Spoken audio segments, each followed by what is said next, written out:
അലക്കിയാലും കുഴപ്പമില്ല. ഇളകിയാലും നീ തന്നെ കോരേണ്ടി വരുമല്ല.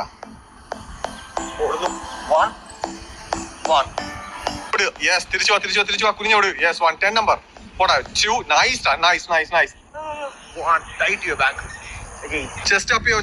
2 അങ്ങനെ 3 5 6 2 വെരി ഗുഡ്. എന്ത് പ്ലീസ്? എനിക്കിത് സെറ്റിന് വേണ്ട, നാളെ ഇതോടെ ചേർത്ത് ചെയ്തോളാം പ്ലീസ്. Very good. ഓക്കെ, നല്ല രീതിയിൽ ആക്ച്വലി വർക്ക്ഔട്ട് ഒക്കെ ചെയ്തിട്ടുണ്ട്. ഇപ്പം 7ാമത്തെ ദിവസം ഇവിടെ വർക്ക്ഔട്ടാണ് കണ്ടത്. സീരിയസ്ലി ഞാൻ നിന്നെ സല്യൂട്ട് ചെയ്തു. കാരണം നീ കിടുക്കനായിട്ട് ചെയ്യുന്നുണ്ട്. കാരണം ആ ഒരു മടിയിൽ നിന്ന്, ആദ്യത്തെ 1ാമത്തെ 2ാമത്തെ ദിവസം മടിയിൽ നിന്ന് അവൾ ഒരുപാട് കര കയറിയിട്ടുണ്ട്. ആൻഡ് അത് അപ്രീഷിയേറ്റ് ചെയ്യേണ്ട കാര്യം അപ്രീഷിയേറ്റ് ചെയ്യണം. 1 10 പോടാ. നല്ല രീതിയിൽ ചെയ്യുന്നുണ്ട്. Very good. പിന്നെ മടുക്കുമ്പോൾ നിർത്താൻ വായി പോലെ വരുന്ന 10 നോക്കി പേടിപ്പിക്കുന്ന നീ എത്ര നോക്കി.